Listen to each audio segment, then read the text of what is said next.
뉴스의 흐름, 사안의 맥을 짚어보는 쇼맥 뉴스 시간입니다. 0.73%포인트, 지난 대선의 1, 2위 득표율 차이입니다. 역대 대선 가운데 최소 격차죠.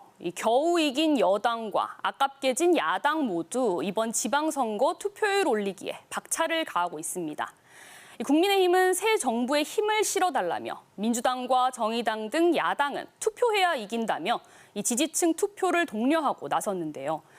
특히 지방선거는 대선이나 총선보다 투표율이 낮아 지지층 결집력에 따라 당락이 크게 좌우됩니다.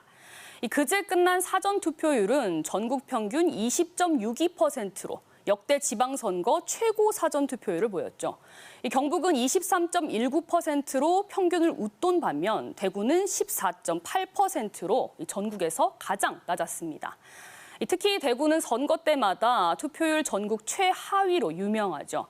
대구의 역대 지방선거 투표율을 보면 2014년 제6회 동시지방선거 때 52.3%로 전국 꼴찌를, 4년 뒤에는 57.3%로 인천 다음으로 낮았습니다.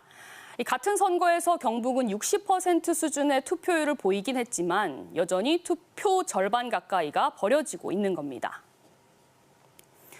더욱이 이번 지방선거 대선 뒤 석 달도 안 돼 치러지면서 관심이 시들합니다. 여당의 공천 파동에 야당은 인물난을 겪으면서 대구, 경북에서만 40여 개 선거구에서 무투표 당선이 잇따랐죠.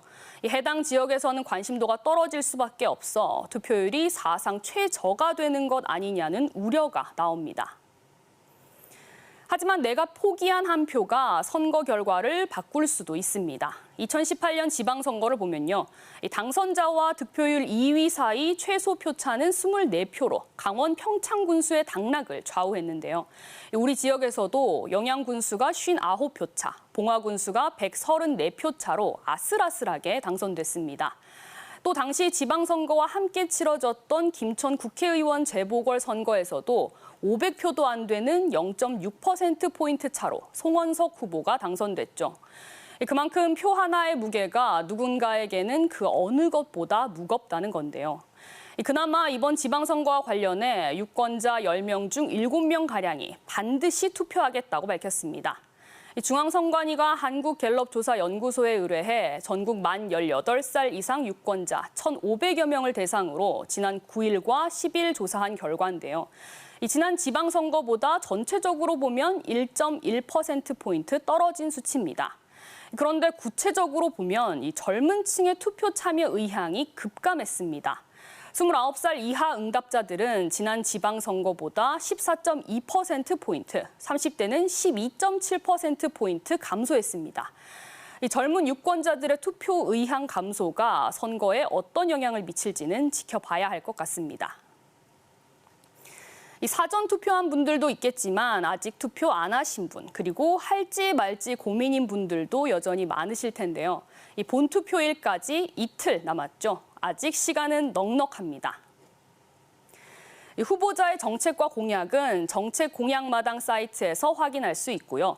이 선거방송 토론위원회 주관 후보자 토론회는 중앙선거방송 토론위원회 누리집과 유튜브 등에서 다시 볼 수 있습니다.